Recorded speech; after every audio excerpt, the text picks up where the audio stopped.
Pronto, vamos lá, retornando. Maravilha. Lorenzo disse que surgiu uma pergunta no intervalo. Pode falar, Lorenzo. É uma dúvida bem simples. Você estava falando de classificação dos medos. Então, o medo da ultrapassagem das fronteiras, o medo do isolamento. Onde que a gente classificaria entre aqueles tipos de medos, o primal, o, e autoproteção e tudo mais, os medos amorosos? No quesito, no sentido, por exemplo, o medo de perder um ente querido, o medo de um relacionamento que não se concretiza, alguma coisa desse tipo. Esses medos ligados ao amor. Ele seria na autoproteção? Eu fiquei um pouco confuso. É só isso mesmo. Olha, Lorenzo, o medo de perder a pessoa amada, esse medo né, no campo dos afetos, ele não deixa de ser um medo da perda. Né? Ele é um medo da perda. Tá? Geralmente, né, no campo dos afetos, esse medo da perda se traduz como ciúme. Tá? É um modo de manifestação do ciúme. Certo? E Shakespeare, como nós sabemos, escreveu peças e peças sobre essa questão. Né? Então, ele é um medo, de certa forma, cultural, que tem algo de traumático também, certo? Que tem a ver também com uma espécie de autoproteção, né? Porque o ciúme, ele implica o quê? O medo da perda afetiva, da perda dos afetos, que causa o ciúme está no campo da posse, né? E, portanto, está no campo da insegurança. A insegurança afetiva, a insegurança da personalidade, né?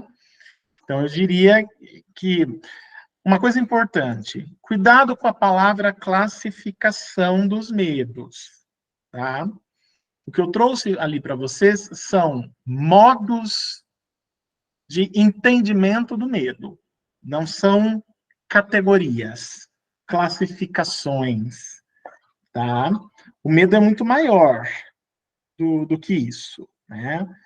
Então, são modos de, tá? Modos de entendimento do medo, modos de manifestação do medo na existência, na cultura, na vida, tá? E isso pode mudar ao longo do tempo, porque, como nós conversamos aqui hoje também, o medo também muda, né? Existem medos que permanecem, existem medos que se atualizam e existem os novos medos. Ou seja, daqui a algum tempo, anos, décadas, sei lá, quem sabe, séculos, milênios, a gente vai ter que adicionar aspectos, certo? Aquelas flechinhas que eu coloquei, ou retirar, ou rever, né, ou renomear. Então, não são categorias fixas, não são conceitos. Cuidado, tá? O medo pode ser entendido como um conceito, mas um conceito macro, que envolve todas aquelas possibilidades de manifestação. Agora, as possibilidades de manifestação estão em permanente desenvolvimento e atualização. Então, não são categorias, porque uma categoria implica fixidez, implica algo fixo, tá? Só esse cuidado que vocês precisam ter, tá bom?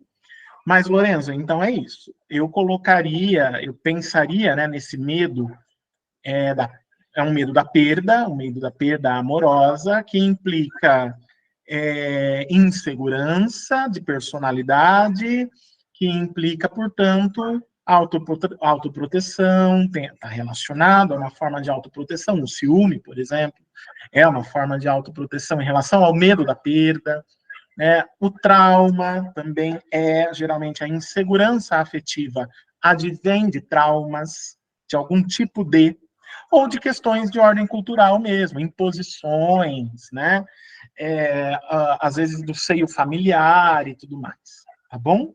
Eu iria por esse caminho. Vejam que nunca é uma única articulação, uma única manifestação. Notem que é sempre uma imbricação. Nunca a gente vai ter, ou nunca é uma palavra muito forte, mas raramente nós teremos, por exemplo, uma manifestação única, específica, só do medo primal, ou só de um medo cultural, ou só de uma autoproteção, de um medo como autoproteção, ou mesmo só de um medo estético, né? Não, geralmente é um conjunto de, certo? É um conjunto desses elementos, esses modos do medo se manifestar, tá? Pensando na estética, que é o que nos interessa, né, aqui na nossa disciplina, pensando na ficção, pensando na literatura, o medo estético é para esse caminho que nós vamos, tá? A partir de agora, de hoje, é para esse lugar, para esse caminho que nós vamos. Já que os outros, né, os outros modos de manifestação do medo, eles são melhor trabalhados por outras áreas do conhecimento, certo? São, por exemplo, o medo primal, autoproteção, trauma, são melhores trabalhados pela psicologia, pela psicanálise, né? Medo cultural e o próprio medo primal são também assuntos do interesse da antropologia, da sociologia, e por aí vai. E todos eles, o medo de uma maneira geral, né, são do interesse da filosofia, da teologia, né, diversos modos de pensar a existência. Nos interessa, né, o medo estético, que é um construto ficcional, né? Como eu disse a vocês, quando a Bruna fez os comentários dela, né, e naquele momento falei do medo estético, né? O medo, quando trazido para a ficção, quando no universo da ficção, ele tem pelo menos duas funções primordiais, né? Ou de exorcismo, né? Ou de prazer. Um modo de prazer, um modo puramente estético, né? Nos interessa as duas coisas, é claro. Muitos aqui, né? As pesquisas estão melhor alinhadas ou tem mais a ver com esse elemento da ficção, né, o medo trazido para a ficção para ser exorcizado, né?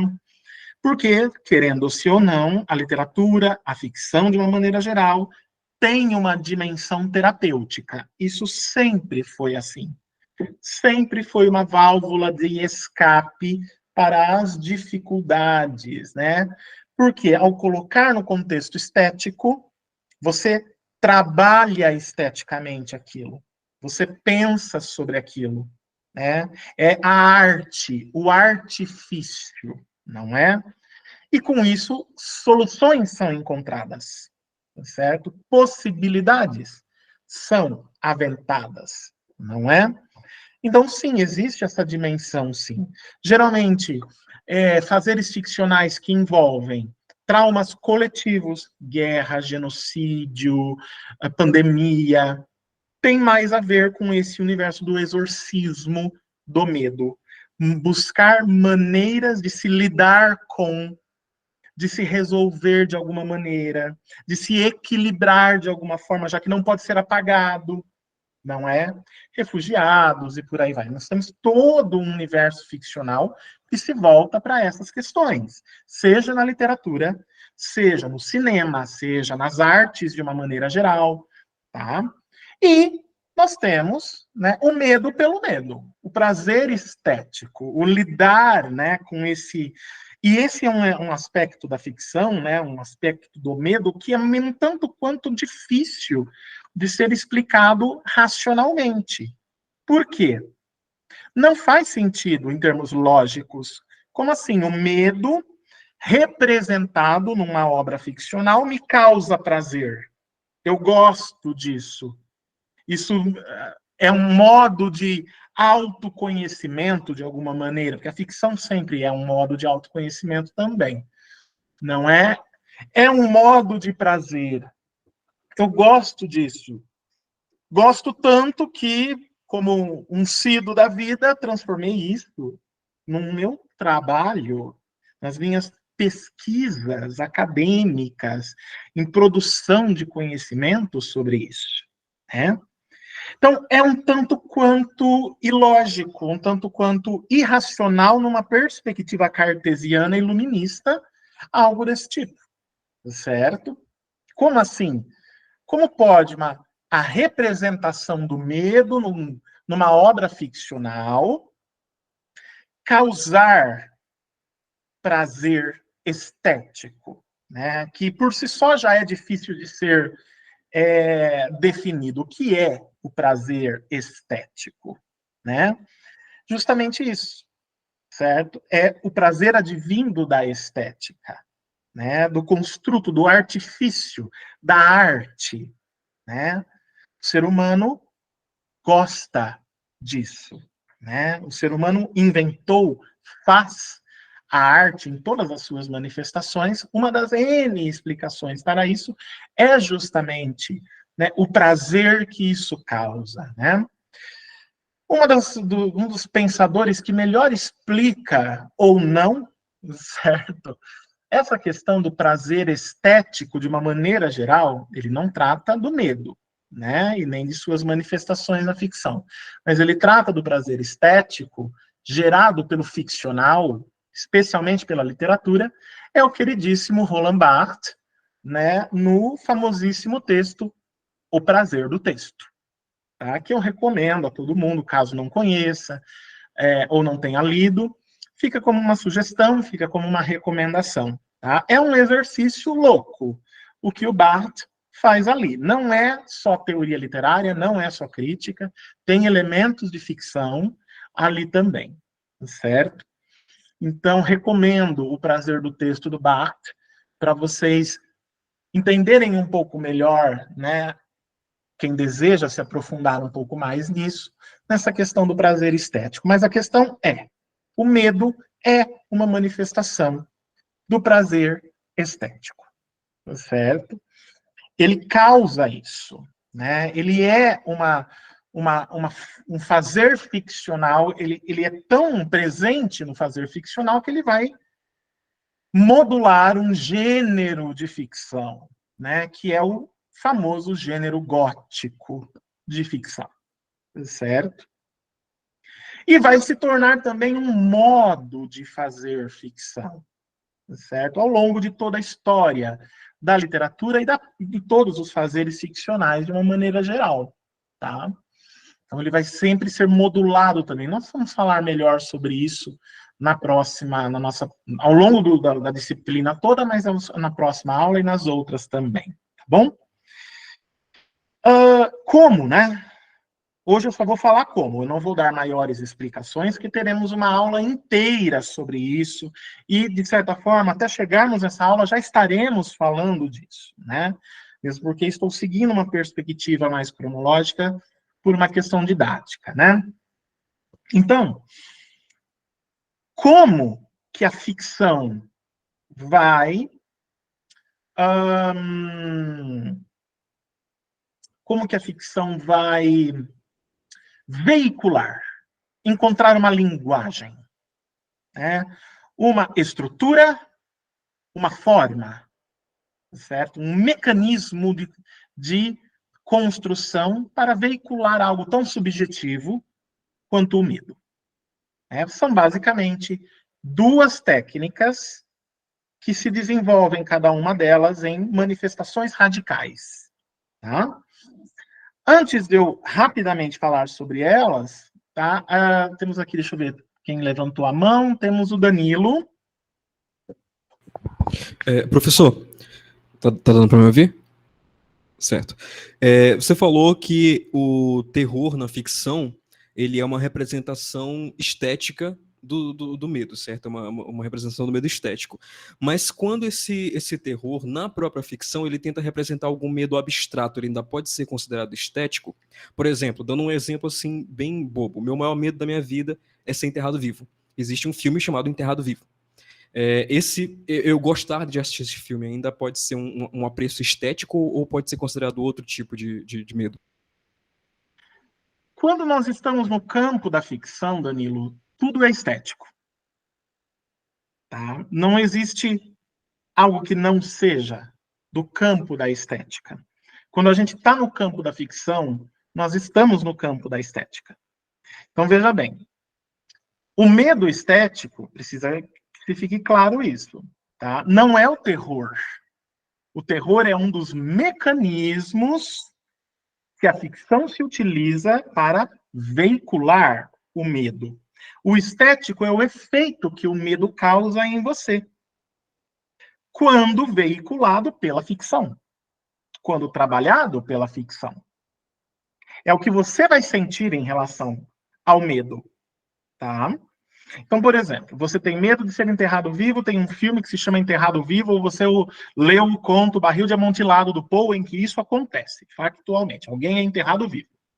Por que que você fez isso? Tendo medo de ser enterrado vivo. Justamente porque você não foi enterrado vivo. Justamente porque é uma maneira de você lidar com o seu próprio medo. Ali representado na ficção. É um espaço protegido. Quando a gente lida com ficção, nós estamos lidando com algo seguro. Eu não estou vivenciando aquela situação. Eu estou no campo da representação da situação. De certa forma, eu posso me utilizar daquela representação, daquele meu medo pessoal, que está no campo da ficção, está colocado ali numa obra ficcional, como um filme, como um conto, né?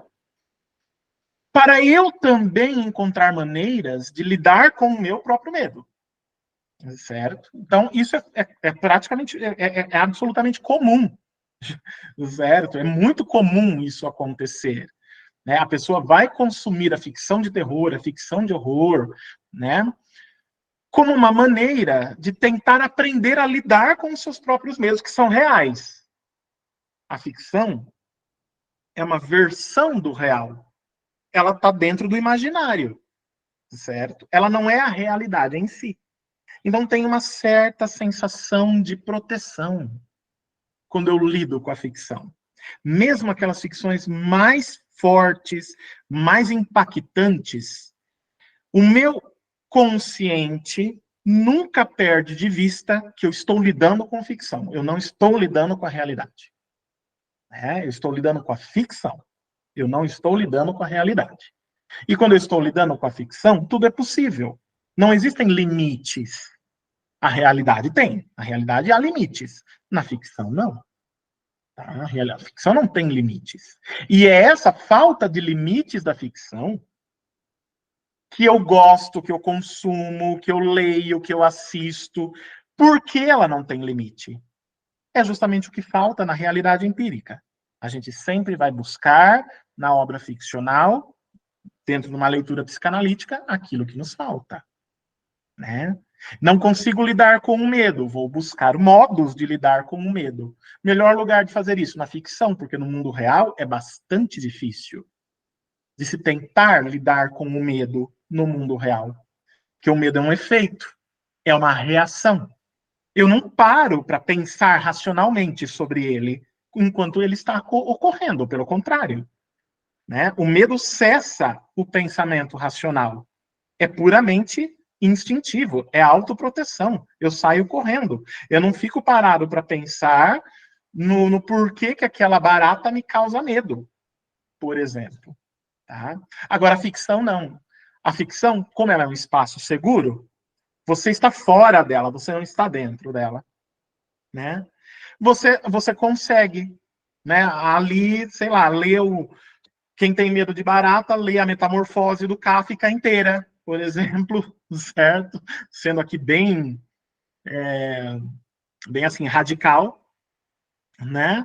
Lê a Metamorfose do Kafka, vai causar um certo estranhamento, vai, mas aquela barata gigante não é parte da minha realidade empírica. Ela é parte da realidade ficcional que eu estou consumindo naquele momento, que eu estou lendo. Se aquilo começar a me impactar psiquicamente, eu simplesmente fecho o livro e guardo ele na minha estante. Agora, diante da barata real, a minha única possibilidade é correr dela. Certo? Não tem como eu fechar a realidade para ela. Ela é real, certo? Então, é nesse sentido. A ficção é um espaço privilegiado para se lidar com o medo e ela vai estetizar o medo. Como? Né? Por meio de técnicas. A técnica do terror e a técnica do horror. Né? São duas técnicas que depois vão se desenvolver, evidentemente, ao longo do tempo, e vão ter suas manifestações exacerbadas, né? Os seus exageros. Por isso, transgressão e excesso lá do Fred Bottin. O exagero, transgressão e excesso. É muito fácil, na estetização do medo, no campo da ficção, cair-se no exagero. Por quê? Justamente por esse senso de proteção que a ficção traz. Né? Então, nada me impede de dar um passo além, exagerar. E se eu for para mais além? Se eu for para mais além no terror, eu entro no campo do pavor. Se eu for para mais além do horror, eu entro no campo do gore ou abjeto, certo? E por aí vai, tá? Então são técnicas também, técnicas gerais, evidentemente, né? Que depois, ao longo da nossa disciplina, nós vamos ver mais especificamente o funcionamento dessas técnicas. A degustadora de histórias levantou a mão. Degustadora de histórias, eu ainda não sei o seu Oi, nome. professor, boa noite. Desculpe, eu entrei com a Boa conta noite. errada aqui. Eu sou a Melissa, foi agora que eu vi que está com o nome errado. Desculpe. Tem problema. Uma das minhas questões seria exatamente a pergunta do Danilo, né? Seria possível ter prazer estético, mesmo que esteja na ficção representado o maior medo nosso? Que eu acho que é uma questão. É justamente. Tem isso. Sim. Olha, gente, a maioria das pessoas que estuda a ficção de terror, a ficção de horror, eu estou dizendo assim, o core do negócio. Não estou dizendo alguém que vai, sei lá, isso vai ser um elemento da sua pesquisa. Não. Alguém que pesquise isso. Tipo eu, por exemplo. Certo? Eu pesquiso isso. Eu lido diretamente com esse fazer ficcional. Certo? Todas as nossas escolhas, isso é básico, né? As nossas escolhas, especialmente nossas escolhas de pesquisa, refletem quem nós somos, o que nós estamos buscando, o que nós estamos procurando, o que está nos faltando, o que nós queremos resolver dentro de nós que ainda não conseguimos. Certo? Certo. E aí uma outra questão seria, no caso do seu avô, por exemplo, ele tendo o exemplo dele, ele tinha tido algum contato com a ficção, com a imagem do lobisomem? Ou de onde ele criou essa imagem? Teria criado uma imagem? Exato. Eis um grande mistério, não é? Eis o grande mistério, certo? Não, o meu avô não sabia ler. Tá. O máximo de ficção que ele tinha acesso era, sei lá, quando ele veio morar na cidade, a TV.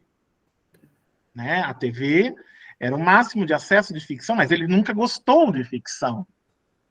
Certo? O meu avô, ele assistia a TV para se informar. Olha que interessante. Os jornais veiculados na TV. Ele não gostava da parte de ficção. Filmes. Meu avô nunca gostou de filmes. Novelas, por exemplo, nas redes abertas, nunca gostou. Né? Então, assim, é interessante, porque para nós, a figura do lobisomem, por exemplo, ela é ficcional. Ela é uma construção ficcional. Aliás, nós adoramos lidar com isso no campo da ficção. Por quê? O que o lobisomem representa? O lado animalesco, instintivo do humano. É um modo que nós criamos na ficção de lidar com esse nosso lado que, desde o iluminismo, tem sido suprimido, reprimido e por aí vai. Sempre tivemos, né? Mas, desde então, reprimido, e mais reprimido pelas culturas e sociedades modernas e contemporâneas, né? Não, meu avô não. Justamente por isso, é muito interessante quando a gente lida com a oralidade. Esse aqui é o grande problema de se lidar com a ficção oral. Ela não é ficção. Ela é real. Ela advém de uma experiência vivida. Isso, infelizmente, muitas correntes teóricas da teoria literária lutaram desesperadamente para suprimir. Mas não tem como. É fato, certo? Não tem como. Quando a gente lida com o oral, que é a fonte, a primeira manifestação da ficção, sim, nós não estamos no campo do artificial, do artifício, da arte. Não. Nós estamos no campo da experiência de vida, da experiência de mundo, da experiência vivida, que é veiculada de forma narrativa, uma narrativa bem básica, né? Aquele tipo de narrativa que o nosso amado Walter Benjamin coloca no famosíssimo texto O Narrador, né? As duas formas, né? São experiências de vida, né, que são ali reproduzidas oralmente. Quando isso vai para o texto escrito, por exemplo, isso aí sim, aí eu tenho a separação entre ficção e realidade. Nas culturas orais, não, e meu avô pertencia a essa cultura oral. Ele não tinha essa distinção entre o que é real e o que é ficcional. Não. Para ele era tudo a mesma coisa. Então, sim, ele viu o lobisomem, ele tinha certeza que era um lobisomem, mesmo sem nunca ter visto um lobisomem na vida. Mesmo. Por quê? Porque ele tinha um referencial oral de ter ouvido falar de. Ouviu falar de. Amigos dele, colegas dele, né? Da época, olha, toma cuidado, que tem lobisomem por essa região aqui, como se fosse a coisa mais normal do mundo. Certo? Como se fosse assim. Olha, tem um lobisomem aqui que passeia por essas regiões aqui, como se fosse real. Eles acreditavam nisso, porque isso era parte da experiência de vida deles. Né? A galinha do galinheiro, sei lá, foi atacada durante a noite, só sobrou as penas dela. Não foi a raposa que foi lá e atacou, foi o lobisomem que atacou. Entende? Por quê? Porque é muito mais impactante, é muito mais forte no imaginário. E o lobisomem é um híbrido, né? É uma metamorfose, não é? De certa forma, é uma conexão muito profunda com a natureza, que é a experiência de mundo, a experiência de vida das pessoas do campo, como o meu avô, por exemplo. Uma fortíssima conexão com a natureza. O lobisomem tem essa conexão, não é? É um ser humano, cultura, que se transforma no animal, natureza. Natureza e cultura. Uma das questões mais antigas, né, da filosofia, um dos debates mais antigos da sociologia, da filosofia, da psicanálise, da teoria literária, da literatura, da ficção. Natureza e cultura. O lobisomem junta as duas coisas. Em equilíbrio. Né? Só que ele tem uma conexão instintiva com a natureza. Como essas pessoas. Então não é estranho, absurdo, esquisito, inconcebível para eles a existência factual do lobisomem, né? E existem diversos relatos sobre lobisomem não advindos da ficção, advindos, sim, de médicos, padres, pessoas cultas, diversas épocas da humanidade. Então, quando a gente começa a pensar bastante sobre isso, e tendo, nós aqui, todos nós temos, a ficção, essa clareza entre o que é ficção e o que é realidade, né? Uma clareza, obviamente, que é um construto teórico. Todo mundo aprendeu isso aqui ao longo de seus caminhos até chegar aqui, né? Mas, quando a gente chega em situações como essa, nós somos levados a questionar, será que é isso mesmo? Será que existe? Será que é tão simples assim essa separação entre realidade e ficção? Será que é isso, aquilo lá mesmo? É só mesmo verossimilhança, mimesis, essas coisas, como Aristóteles dizia? Ou será que tem mais alguma coisa que nos está sendo tolhida? Que nos está sendo, assim, tirada? Não, esquece disso daqui, vai por aqui, ó, vai por esse caminho.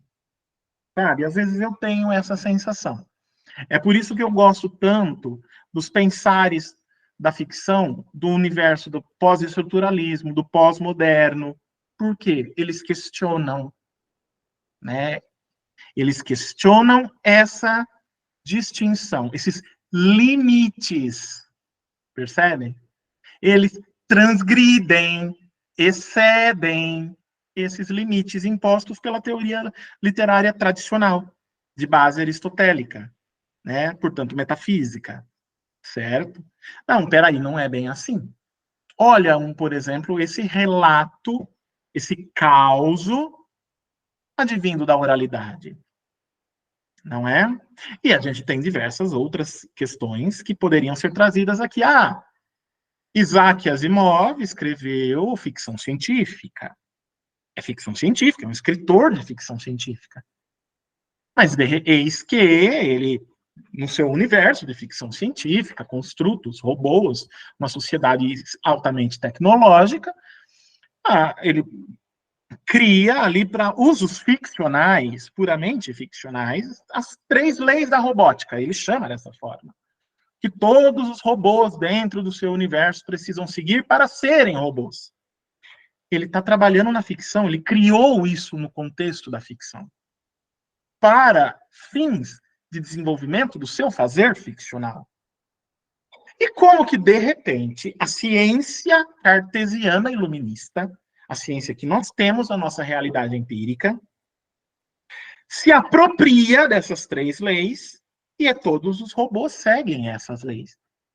Todos os construtos tecnológicos robóticos, na realidade empírica, não mais na ficção, seguem essas 3 leis. Isso aqui que nós estamos fazendo, nossos computadores, nossos celulares, nossas batedeiras, nossas air fryers, nossas TVs, todas elas são construídas, montadas, dentro dos 3 preceitos das leis da robótica, mas que foram inventadas na ficção. Como assim? Esse tipo de coisa não é pontual, né? Ele ocorre com certa frequência na ficção. Existem N possibilidades de explicação teóricas para isso. Mas a questão é esse tipo de fenômeno, de acontecimento, em que algo é criado na ficção com fins ficcionais e, de repente, isso aparece e determina a realidade empírica. Então, esse tipo de ocorrência nos leva a pensar quais os limites. Até onde eu posso chamar de ficção? E até onde eu posso chamar de realidade? Será que elas são tão estanques assim? Ou será que elas têm uma certa imbricação entre si? Será que elas perpassam uma a outra em algum momento? Em algum ponto? Não é? Então, sim, nós somos levados a esse tipo de história, de caos, por exemplo. O avô, nesse caso, meu avô, que eu dei como exemplo, que viu um lobisomem e jurava de pés juntos que era um lobisomem que era real, que era verdadeiro. E não adiantava você questionar com ele, não, vô, isso não existe, isso é uma figura de fantasia, é um monstro ficcional, tem na literatura. Não, eu vi. Eu vi. A presença, a assinatura, né? Eu vi, era real. Não tinha como convencer essa pessoa de que não. Não, poderia provavelmente ser, sei lá, um outro animal de grande porte, um cachorro muito grande, por exemplo. Tem N maneiras racionais de se interpretar uma ocorrência dessas. Mas não, era um lobisomem. Por quê? Porque todo mundo estava dizendo que estava tendo uma invasão de lobisomens nessa região, como se fosse a coisa mais normal do mundo. Certo? Então, isso nos leva a questionar os limites, né, da ficção e da realidade, né? Eu, como bom pós-estruturalista que sou, para mim, no meu fazer teórico, no meu fazer de reflexão, nas minhas pesquisas, eu não trabalho com esse padrão de oposição e hierarquia, por exemplo, ou de separação total e estanque entre realidade e ficção. Não. Eu trabalho com a ideia de que elas se imbricam, de que elas estão em permanente entrecruzar-se, em permanente diálogo, em permanente perpassar-se, não é? Bom, Ana Clara. Sim, quando você estava falando dessa questão estética do gótico, eu fiquei pensando, tá, que o texto não fala sobre gótico em si, né, que é a Pedagogia dos Monstros, do Jeffrey Cohen, mas naquelas 7 teses que ele define, eu acho que a 6ª tese encaixa muito bem nisso que você está falando, para a gente pensar que ele está falando do monstro, mas eu acho que dá para a gente jogar no gótico quando a gente pensa na finitude, né? E nesse prazer de sentir essas sensações negativas. Eu gosto muito de terror e eu tenho realmente prazer em sentir medo. Eu diria que não é uma sensação negativa, Ana Clara, é uma sensação dos extremos. É um experienciar o extremo, né? É quando a gente está no campo das emoções extremas, não é? Então, isso é que é muito interessante na ficção de terror, de horror, mais ainda na de horror, mais especificamente ainda, né? O gore, então, nem se fala. É a experiência dos extremos, certo? É aquela emoção extrema, é aquilo que, uma vez vivenciado, parece que dá sentido à vida, não é? Parece que a vida ganha sentido quando a gente vivencia uma experiência dos extremos. E aí existem muitas, né?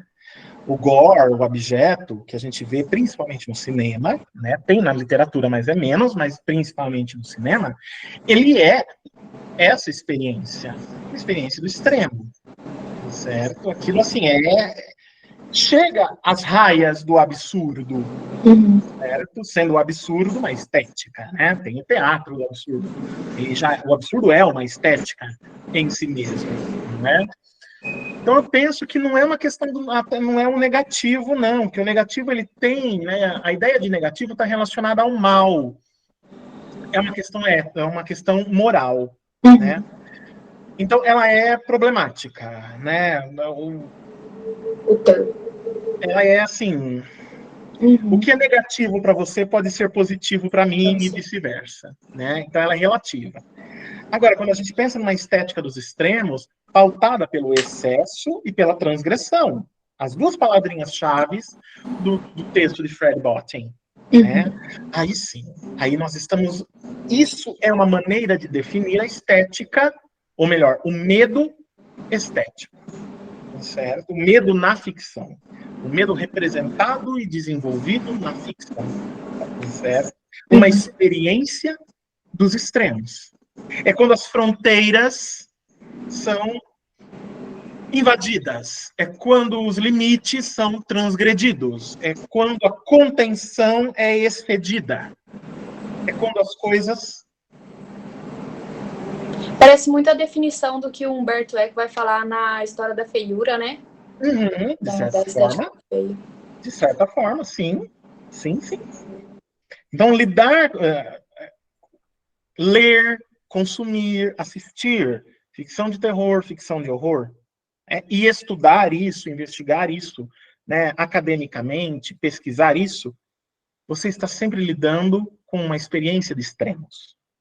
Você está sempre lidando com algo que não é aquela coisa equilibrada, certo? Aquele equilíbrio que é uma forma de contenção, né? Não, você está sempre lidando com os limites, quais são os limites. Eu cheguei até um limite, será que eu posso exceder esse limite? Ir para além? E a ficção sempre nos leva para além. Ela nunca para, ela nunca se limita. Não, ela está sempre dando um passo além. Ela está sempre tornando as experiências estéticas promovidas por ela mesma cada vez mais extremas. Não é? E, claro, isso tem diversos usos. Né? A própria ficção utiliza essa estética dos extremos para fazer crítica, né? Criticar a sociedade, criticar a própria arte, criticar a própria estética, a própria ficção.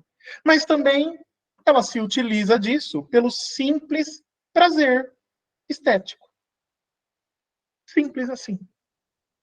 Tá? Então são duas formas, né, de entender e duas formas de se manifestar. Mas sim, é isso que nós estamos estudando aqui, certo? Nessa disciplina. A estética de extremos. Os extremismos, as transgressões, os excessos, os limites. Aquilo que vai para além, certo? Daquela coisa quadradinha, daquela coisa contida, metafísica, certo? Aquilo que, por esse ir além, o transgredir e o exceder, eles já são propriamente. Só pelo fato deles serem colocados em prática pela ficção, eles já são uma forma de crítica. Porque eles pressupõem, então, que existem limites e que existe contenção. Eu só tenho excesso e transgressão se eu tenho limite e contenção. Né? Tanto que, em termos teóricos, críticos, o que é ficção gótica, que é um nome que nós vamos passar a usar em algum momento na nossa disciplina, como sinônimo de ficção de terror e horror, o que ela faz? Ela surge no século XVIII, por exemplo, século das luzes. O romance gótico britânico surge no século das luzes como resposta ao próprio iluminismo. Como resposta às próprias luzes. Resposta crítica. Certo?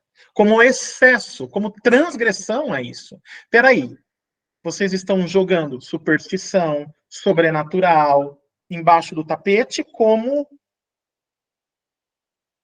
se isso não fizesse nenhum sentido. Não, não é assim.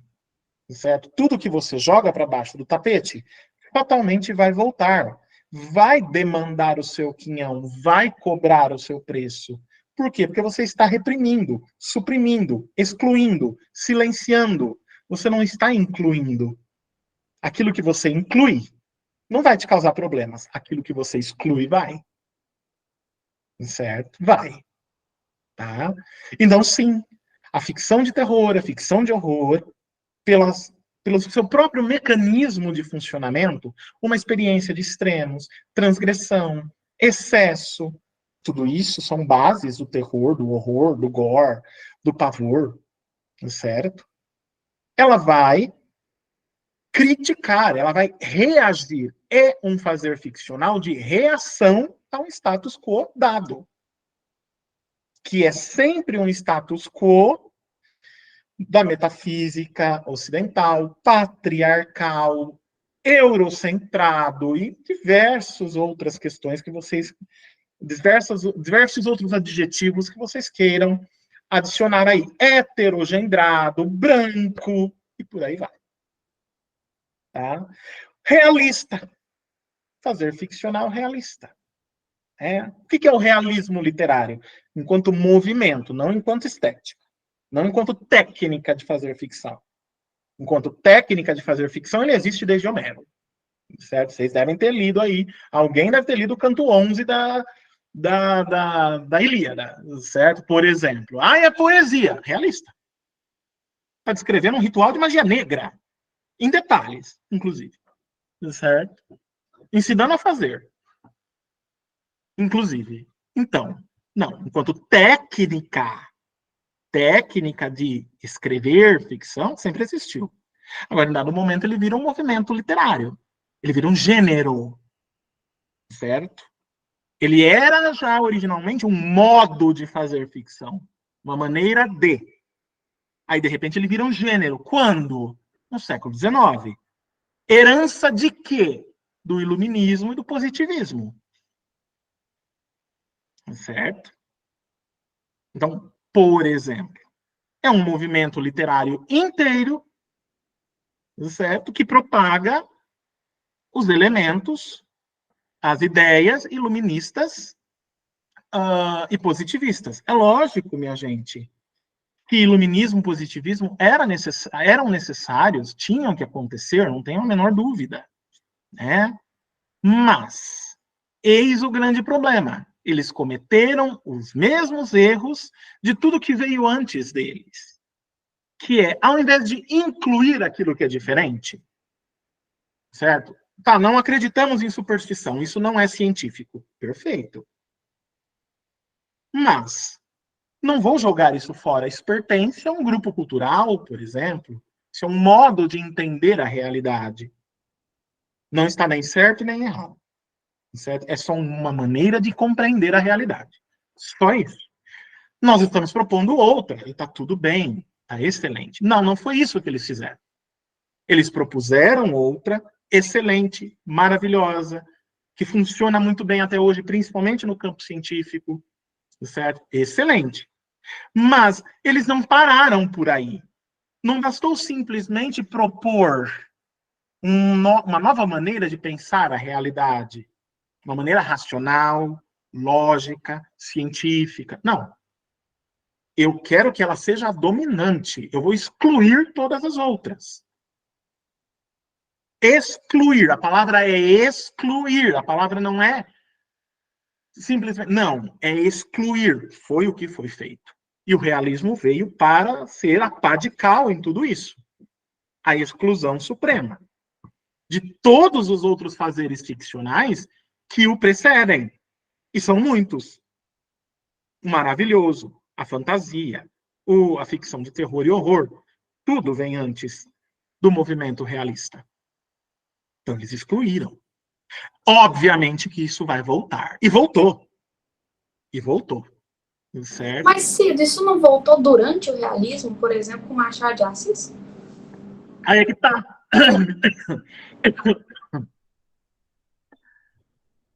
Os grandes nomes, né? Perdão. Eles não são burros. Né? Eles não são burros. Por isso que o cara vira uma referência. Porque ele não foi burro. Ele percebeu. Ops! Peraí. A coisa não é tão estanque assim como estão falando. Certo? O Dickens antes do Machado, sim, o Flaubert antes do Dickens, certo? As coisas não são tão estanques assim como esse movimento filosófico, como essas ideias estão dizendo. Não, peraí. A coisa não é tão simples assim.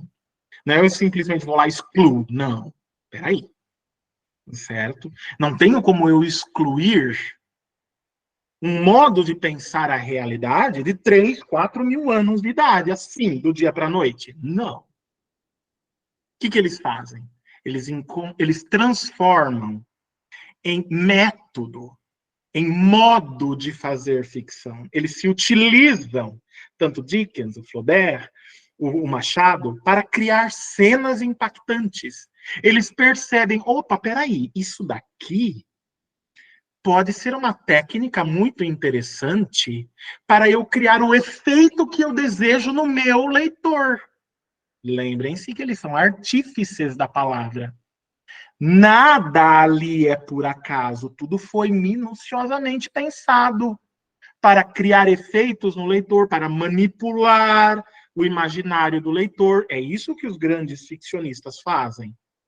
Ou vocês acham mesmo que o Machado, quando ele convida o leitor, vem comigo, lá no Memórias Póstumas, ele está só brincando com você? Não. Isso faz parte do método, da técnica, do modo dele fazer ficção. Ele está te implicando no enredo, ele está te transformando em personagem, ele está te prendendo dentro da ficção. Ele está te obrigando a pensar de acordo com o narrador dele, na perspectiva do narrador dele. Ele está sendo muito filho da puta. É a melhor palavra para definir o narrador do Machado. Especialmente em Memórias Póstumas. Ele sabia muito bem o que ele estava fazendo, e ele fez de propósito. E ele foi beber isso aonde? Justamente nesses fazeres ficcionais excluídos, ou chamados de histórias da carochinha, superstições. Não, ele se aproveitou disso, ele transformou em técnica narrativa.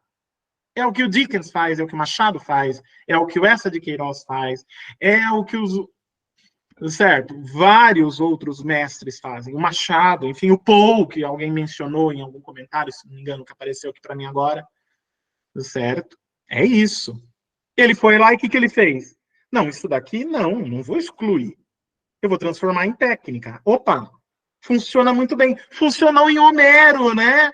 Funcionava lá em Homero. Olha lá, né? O ritual de magia negra que Ulisses, a representação da lógica e da racionalidade para o povo grego fez. Ele fez um ritual de magia negra. Olha o impacto disso na narrativa, né? Eu quero fazer a mesma coisa, então vou me utilizar disso. Mas Memórias Póstumas de Brás Cubas é um romance gótico. O narrador é um fantasma, minha gente. Só que ele é um fantasma que está tirando sarro de tudo, que está criticando tudo, mas ele é um fantasma. Ele é um fantasma. Eu tenho uma narrativa inteira contada por uma personagem que é também narrador, um narrador testemunha, mais do que isso, né, um narrador protagonista, certo? Que é um fantasma. Então, né, de posse desse conhecimento, o narrador do Machado é um fantasma. Então, o que é que ele está narrando mesmo? É crítica social? Só isso? Percebe? Por que vocês acham que Machado resolveu escolher um narrador, uma das instâncias mais importantes para o movimento realista, um fantasma? O que ele está criticando? A quem ele está se referindo? Não é ao romantismo de forma alguma. Certo? Ele está se aproveitando da técnica. Né? Ele está transformando em técnica. É a maneira de Machado ser Shakespeare. Machado faz Memórias Póstumas o que Shakespeare não teve coragem de fazer, que era justamente transformar a personagem principal de Hamlet no fantasma. É só o pai de Hamlet que é um fantasma. Certo? Por que Shakespeare não transformou o próprio Hamlet em fantasma? E detalhe, prova de que ele queria fazer isso, mas não fez. O pai e o filho têm o mesmo nome. O fantasma do pai de Hamlet se chama Hamlet. E Hamlet é o príncipe da Dinamarca, o filho vivo. É essa brincadeira que Machado está fazendo. Transformando aquilo que advém, que é uma convenção da ficção de terror e de horror, um fantasma não poderia ser mais canônico, certo? Dos fazeres ficcionais do terror e do horror, do gótico. Não tem como ser mais canônico que isso. Ele está transformando em técnica narrativa. Ele compõe um narrador dentro desse pressuposto. Então, isso os grandes realistas não jogaram fora. Eles perceberam, opa, vamos cair numa armadilha se nós seguirmos esses caras aqui. Não. Nós somos ficcionistas. Nós não somos cientistas. Nós somos ficcionistas. Enquanto ficcionistas, nós não temos limites. Nós podemos fazer o que quisermos, da forma que quisermos, desde que seja plausível, verossímil. E eles fizeram. Certo? Não caíram nessa armadilha. Mas veja, todos os nomes que vocês citaram e que eu estou mencionando são os grandes nomes. É um Machado, é um Dickens, é um Poe. Não é qualquer escritor de ficção. São os grandes nomes, os grandes ficcionistas. As grandes referências até hoje são referências. Para tudo, para cinema, para videogame, para a própria literatura. Tá? Bom, tem duas pessoas que levantaram a mão e nós vamos nos encaminhando para o final da aula. Vamos lá. Amanda, pode falar, Amanda. Oi, gente, boa noite.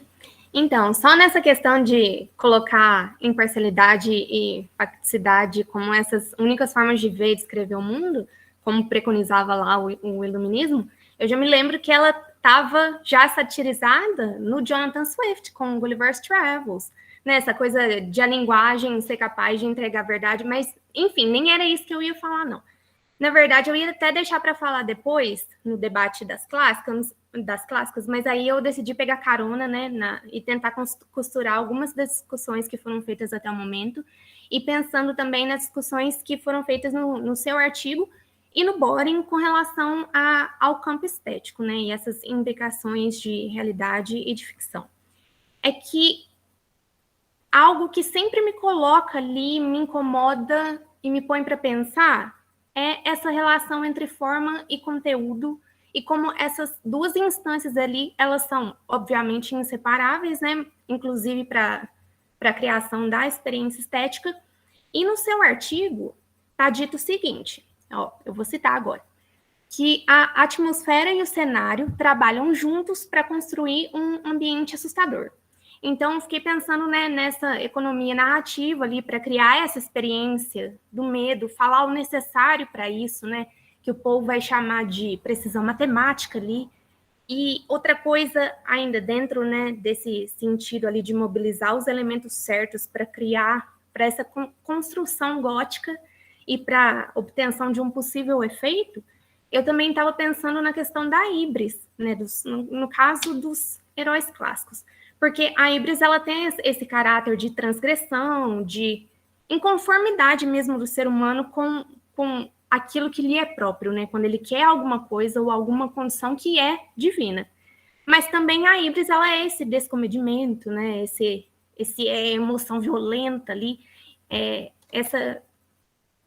o excesso, né? E aí eu me lembrei do Boring, uma das primeiras falas dele, que o gótico é a writing of excess.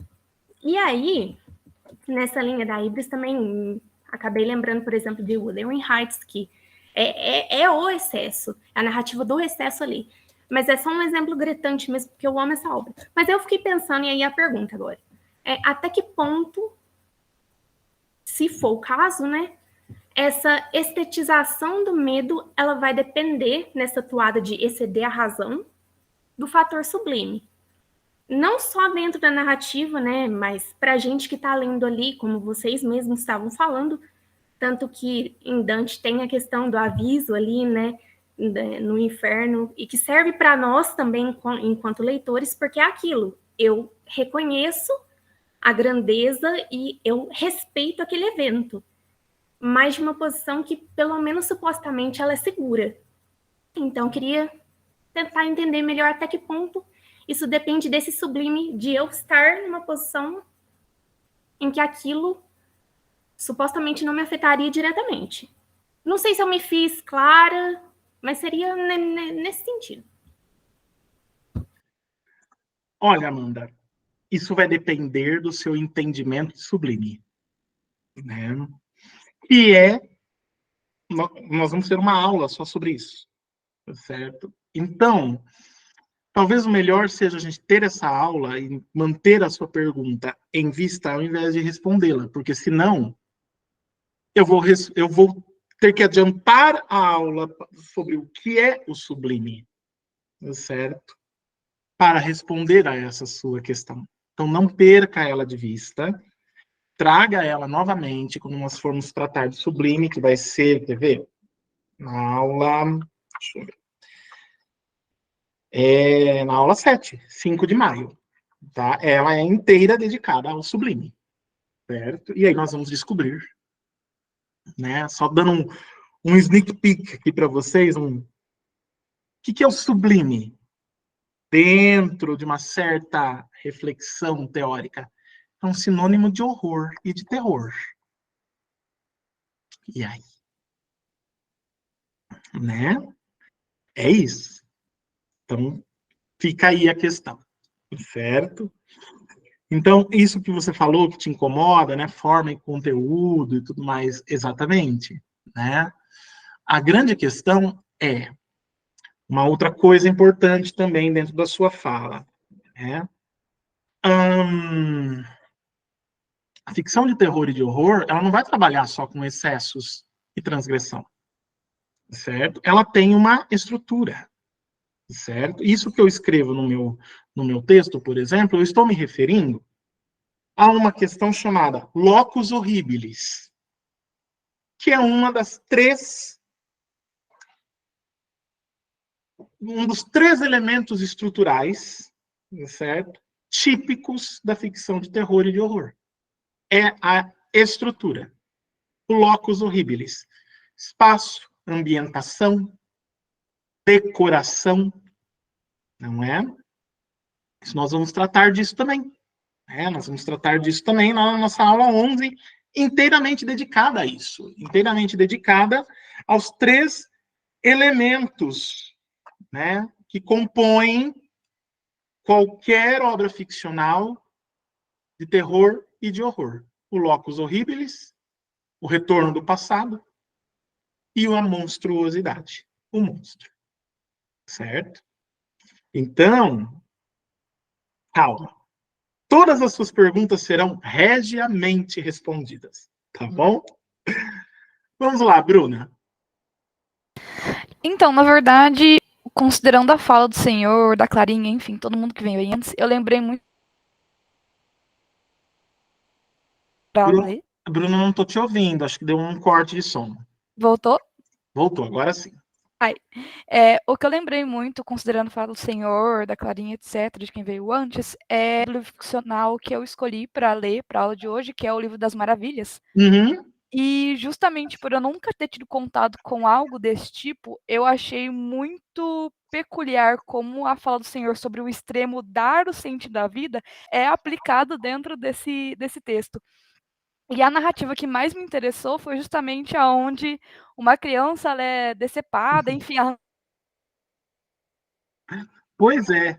e Esse aí a livro. criança vira um oráculo, né? Ela dá o sentido da vida ao povo dela. Então, assim, eu achei Exato. fantástico.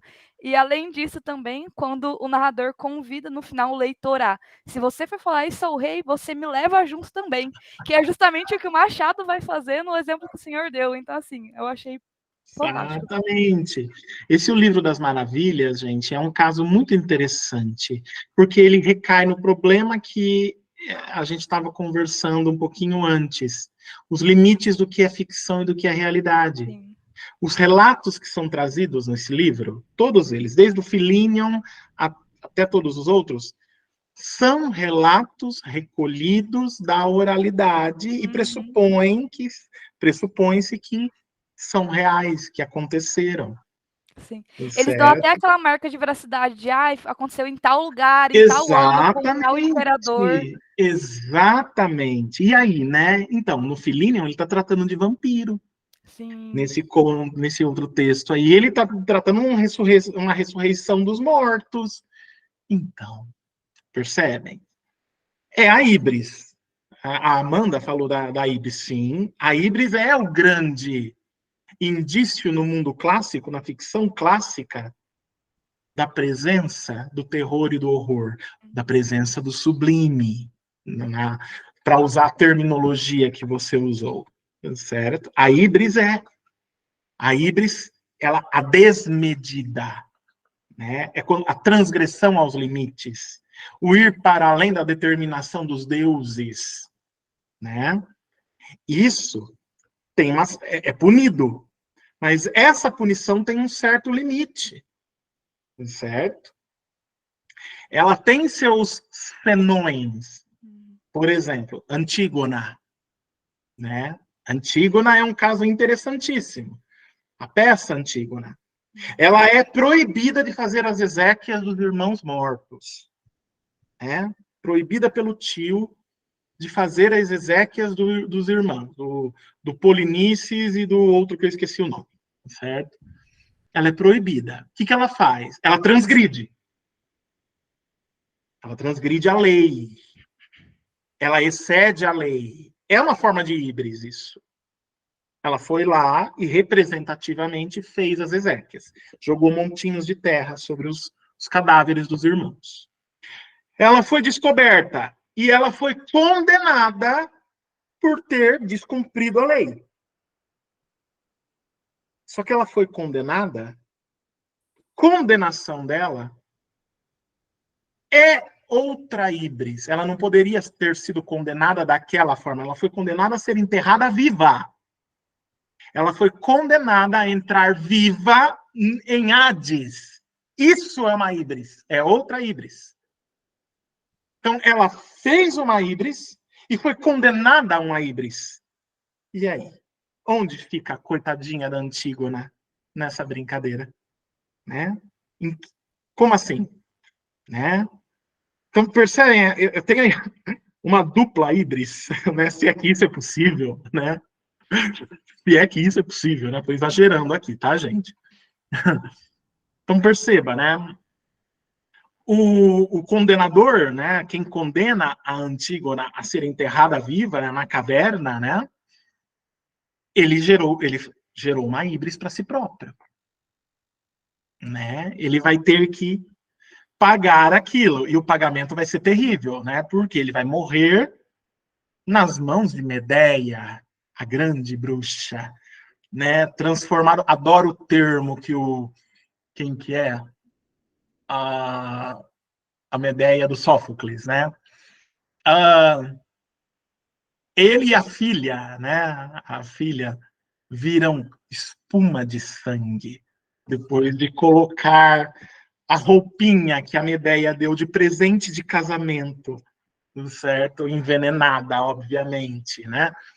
Para a filha, mas aí o pai foi tentar salvar, o Creonte, né? Foi tentar salvar e derreteu junto com a pobre moça.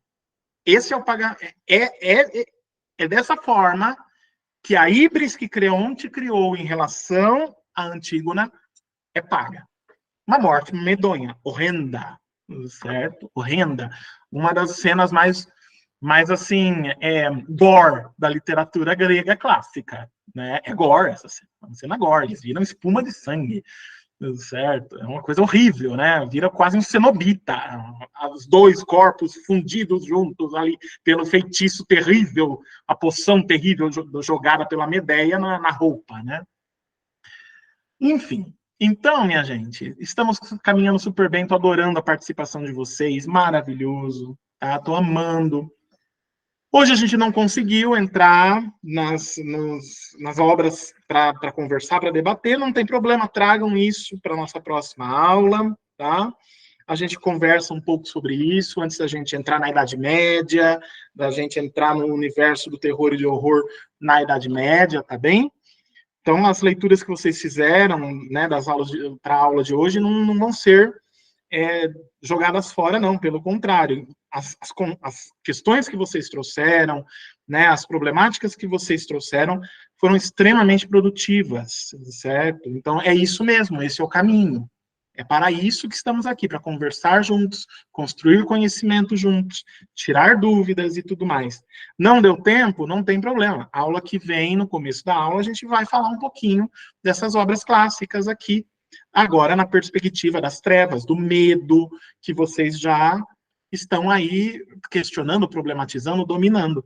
Né? E aí a gente vai, no nosso panorama histórico, na aula que vem, dar continuidade ao terror e horror na Idade Média, né? O que isso vai trazer, antes da gente entrar na ascensão do romance gótico e começar a usar o termo gótico nessa brincadeira toda, tá bem? Gente, por hoje é só, por hoje é isso. Obrigado pela participação de todos e todas. Um ótimo final de semana para cada um e cada uma de vocês. Bom restinho de noite. Nos vemos na próxima sexta-feira. Tá bem?